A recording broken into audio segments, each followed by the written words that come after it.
qu'est-ce que tu fais des secrets divins que le Saint-Esprit te donne? La teigne n'est pas une maladie. Donc vos enfants qui sont assis ici, là, celui qui a teigne sur sa tête, là, je t'informe, ce n'est pas une maladie. De la même manière que mes filles qui sont venues ici, qui avaient le fibrome, ce n'est pas une maladie. Ceux qui sont venus ici, qui avaient l'hémorroïde, ce n'est pas une maladie. Tu peux être touché par ça. C'est classé dans les malédictions de Deutéronome 28.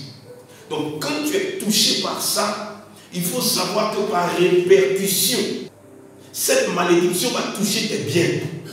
Ton argent aura teigne. Ta maison aura teigne. Il y aura des teignes dans ton bureau, dans ton travail.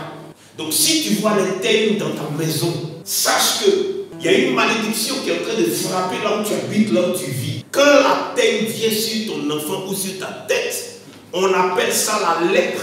C'est la lèpre de la tête. Mais comment la lèpre de la tête vient? Comment la teigne vient? La Bible dit, ce qui va se passer, c'est qu'on va enfermer la personne pendant 7 jours. Maintenant, il dit, le sacrificateur va regarder. Est-ce que la plaie de la teigne est profonde? La teigne est un phénomène spirituel. Et la teigne va engendrer une plaie.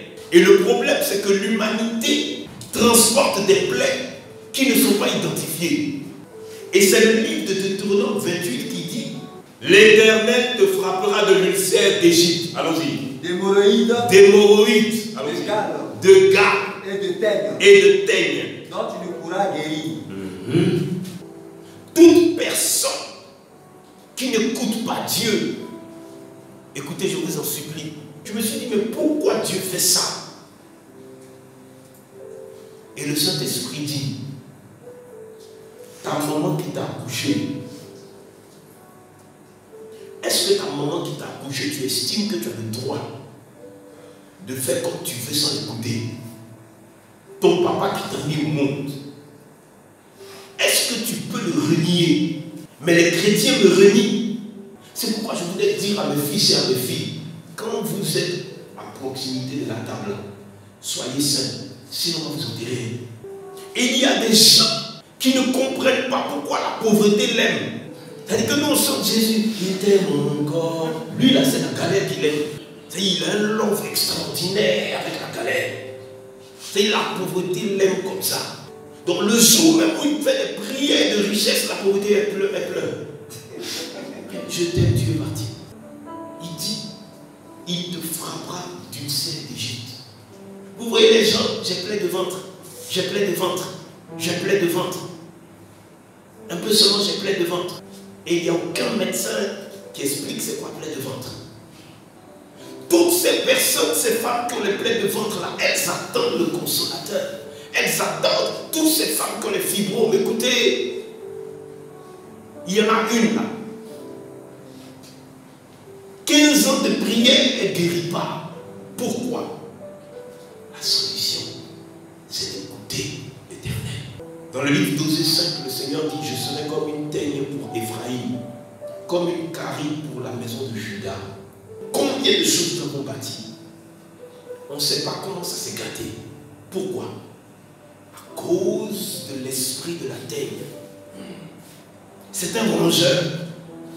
Quand la teigne est sur la tête de ton enfant, tu vois les boules, les taches là sont là. Ça ne va pas, ça ne grandit pas, ça ne vieillit pas. C'est là.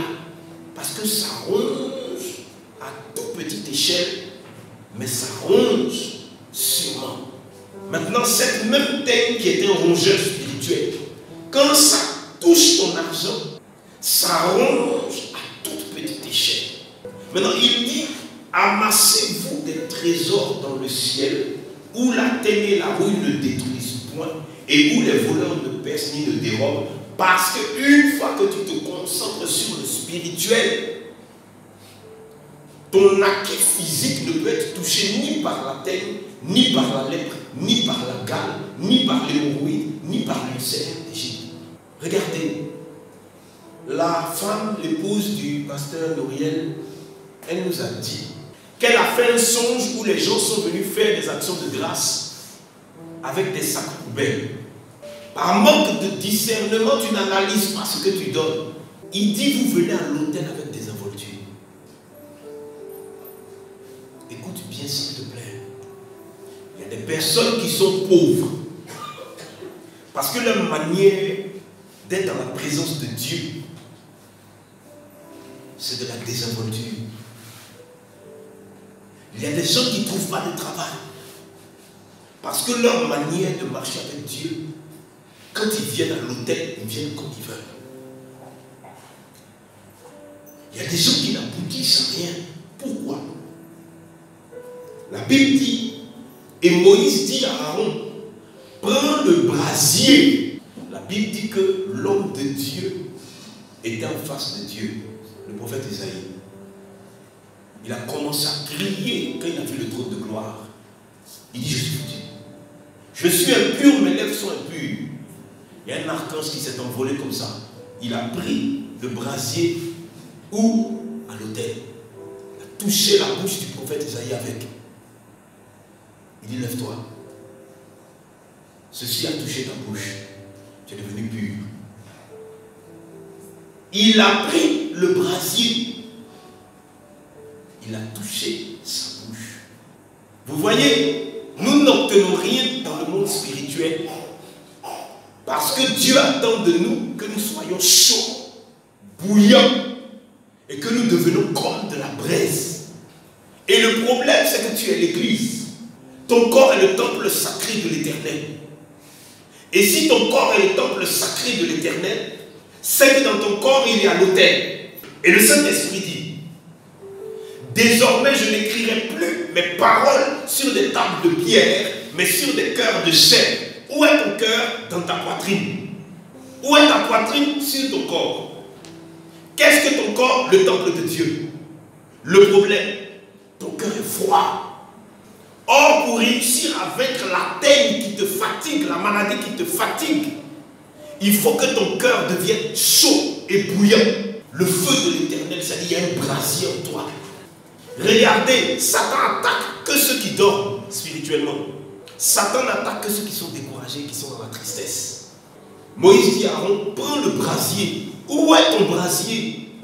Ton cœur est froid, alors que la Bible dit, puisque tu n'es ni froid ni chaud, tu es tiède, je te vomirai. C'est ta vie qui appelle la teigne. Mais le Saint-Esprit vient te dire ce matin, tu dois vaincre la teigne. Pour vaincre la teigne, reviens à l'autel de l'Éternel. Mais ne reviens pas comme tu es, reviens, il faut être chaud, bouillant. Un homme, une femme puissant, parole puissante en prière, qui jeûne, qui médite, qui prie. La société, la vie ont éteint ton feu. Il n'y a plus de brasier. Mais quand il n'y a pas de brasier, il fait froid, il fait nuit, c'est les ténèbres. Et tu t'appauvris de plus en plus de jour en jour. Prends le brasier, mets du feu sur l'autel. Si ton cœur n'est pas en feu, ton esprit n'est pas en feu, ton âme n'est pas en feu, ton corps qui est le temple de Dieu, là, son autel, là, il n'y aura rien dessus. Il dit, mets le feu sur l'autel. Maintenant, Jésus-Christ dit aux disciples, sans moi, vous ne pouvez rien faire. Maintenant, la Bible dit que Jésus-Christ est la lumière du monde. Donc, c'est le feu de Christ qui doit prendre feu en toi. Amen. Regardez, quand on dit d'adorer, tu n'adores pas, il n'y a pas de feu. Quand on dit de louer, tu ne loues pas, il n'y a pas de feu. Quand on dit de prier, tu ne pries pas, il n'y a pas de feu. Le feu s'est éteint. Mes fils, mes filles, j'ai de la pitié pour beaucoup d'entre vous. Parce que quand je vous ai connus il y a quelques années, vous étiez du feu. Il dit, prends le brasier, mets le feu sur l'autel. Les gens doivent faire des réunions au village. Parce que tu as pris feu. Les gens doivent faire des réunions à Abidjan. Parce que tu as pris feu. Il dit, pose-y du parfum. Et le Saint-Esprit me dit, tu vois, le feu qui est en toi, le sacrifice de ta vie en Christ est un parfum de bonne odeur pour l'Éternel. Tes actions de grâce sont le bienvenu. Tes offrandes dans le panier sont le bienvenu. Tes dîmes sont le bienvenu. Et ton corps, et ton âme, et ton esprit. Il dit, pose du parfum pour vaincre la teigne, la maladie, pour vaincre la pauvreté, la détresse de ta vie, tu as besoin de deux choses d'abord. Premièrement, le brasier. Deuxièmement, le parfum. Si tu veux devenir un chrétien, une chrétienne, il faut que tu sois un feu dévorant parce que ton Père est un feu dévorant. Or, pour le devenir, tu dois sans cesse jeûner, prier, jeûner, prier. Des révélations vont commencer parce que tu jeûnes, tu pries, tu jeûnes, tu pries, tu lis la Bible, tu lis la Bible. Il te faut le brasier et le parfum.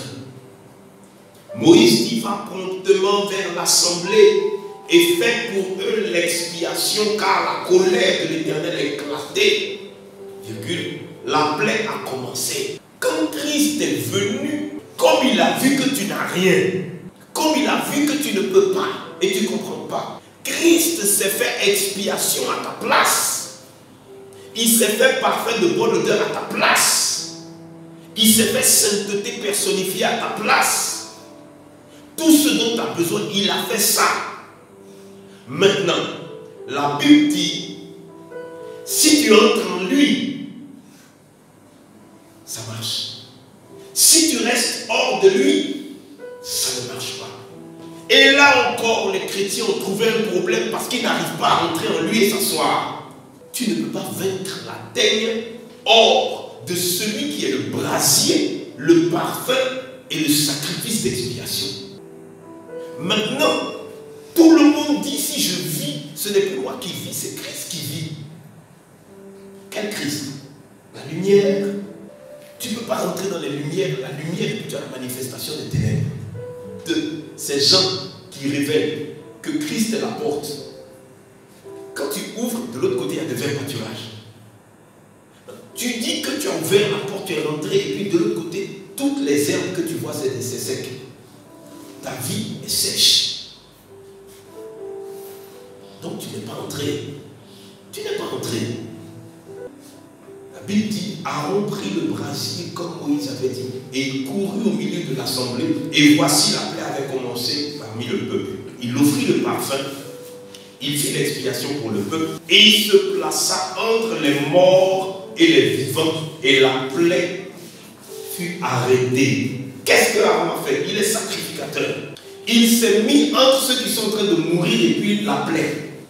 Et puis Dieu, paf, sa présence a arrêté la plaie. Ce que tu traverses là, il faut qu'entre toi et Dieu, il y ait Christ. Le problème, c'est que toi, tu as mis un Jésus à ta manière. Non, dit l'Éternel. Il se plaça entre les morts et les vivants, et la plaie fut arrêtée. Entre les morts et les vivants, ça veut dire entre ceux du monde et ceux qui sont restés avec Dieu. Et les hommes de Dieu sont la barrière. Mais quand l'homme de Dieu te parle, tu trouves qu'il te parle mal, il est trop dur. Mais l'homme de Dieu, Dieu l'envoie pour te dire, je me place entre ceux qui sont morts et ceux qui sont vivants. Donc ceux qui sont du monde, de la chair, et puis ceux qui sont encore dans l'église, pour te parler, écoute.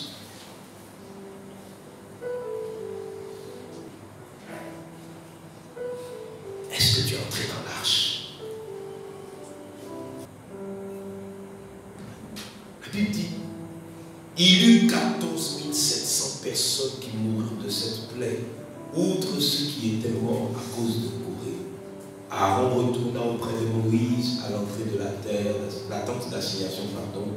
La plaie était arrêtée.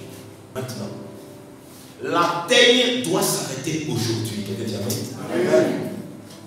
Dans le spirituel, il y a ce qu'on appelle des enchantements. Il y a ce qu'on appelle des malédictions. Les enchantements, c'est comme de la magie. Tu ne peux pas aller coucher avec une fille sans que l'enchantement te prenne. Tu ne peux pas coucher avec un homme sans que l'enchantement te prenne.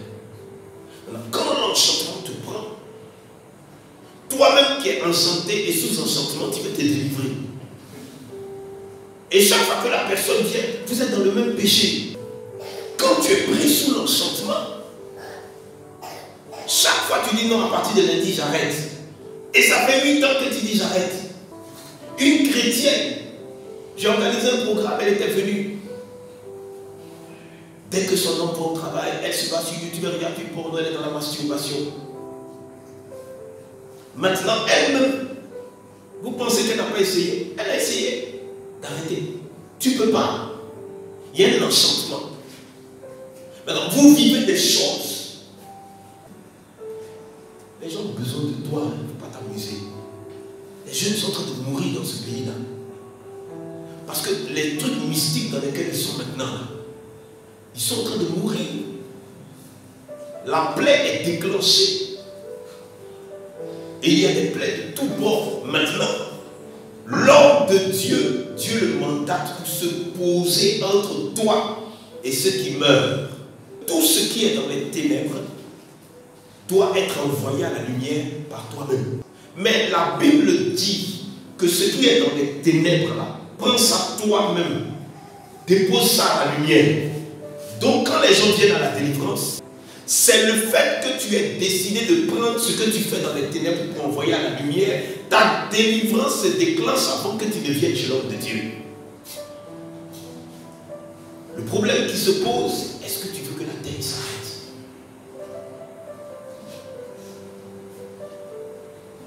Pour que la terre s'arrête, il faut que tu reviennes à l'autel. Il faut que tu reviennes à l'autel.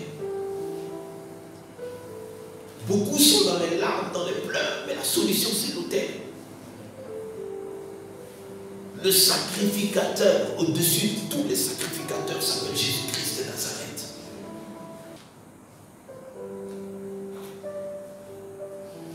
Vous qui pensez que quand on est en couple là, c'est fini.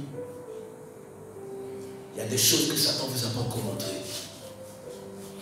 Tu es marié à la mairie, tu es marié légalement, c'est-à-dire il rentre dans tes 4 mètres 50, il bousille ta vie, il quitte là.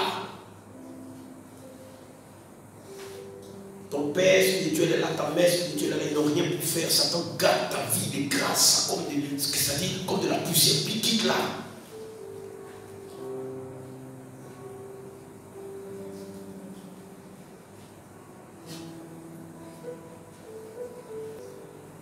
Au fur et à mesure, tu ne sens pas, mais la foi est en train de s'éteindre.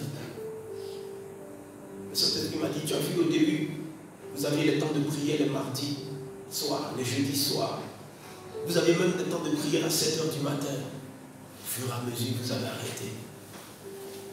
Au fur et à mesure, chacun est devenu paresseux. Au fur et à mesure, les uns et les autres se sont endormis. Mais ce que vous ne savez pas, c'est que la terre est en train de s'installer. Rien de plus dramatique que tu voyais la terre venir, mais tu ne t'es pas réveillé. Au bout de 6 mois, tu dois 6 mois de noyer.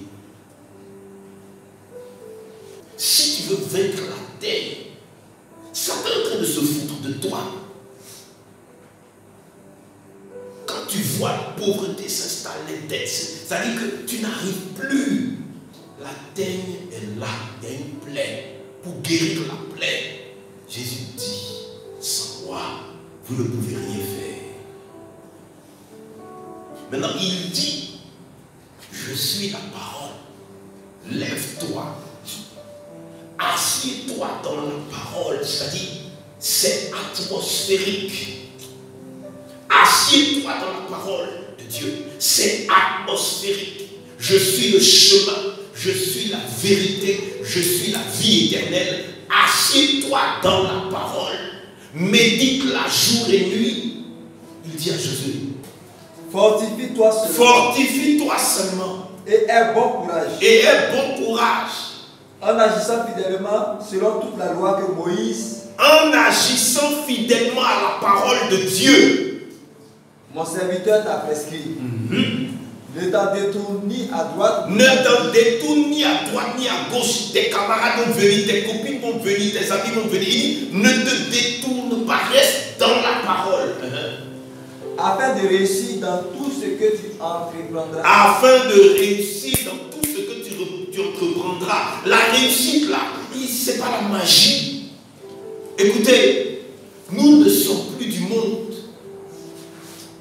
Nous ne sommes plus du monde. Maintenant, Maintenant, comment on réussit à vaincre la terre en tant que chrétien?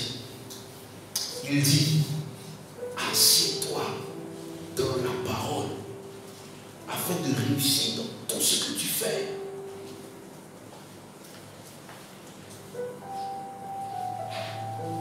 Deux fois, je regarde même les responsables de l'église, c'est-à-dire que ça fait pitié. Ça fait trop pitié.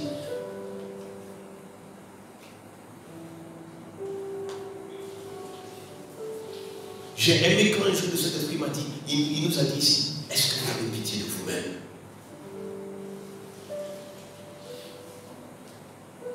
C'est pourquoi j'aime cette chanson qui dit, il t'a pas oublié, il t'aime encore. Oh Seigneur Jésus, ta grâce. Il y a une terre qui ronge ta vie. Sur le plan spirituel, tu es en train de t'éteindre. Il dit, réveille-toi dans la prière. Réveille-toi dans la prière. Et si tu n'arrives pas, tu appelles, tu dis, ah homme de Dieu, les prières de semaine là, c'est quand? Ça aide. Le brasier devient parfum de bonne odeur, une personne sainte. Qu'est-ce que tu as fait qui a déclenché la plaie? Le Saint-Esprit dit, je veux mettre fin à la terre ce matin. Mais reviens devant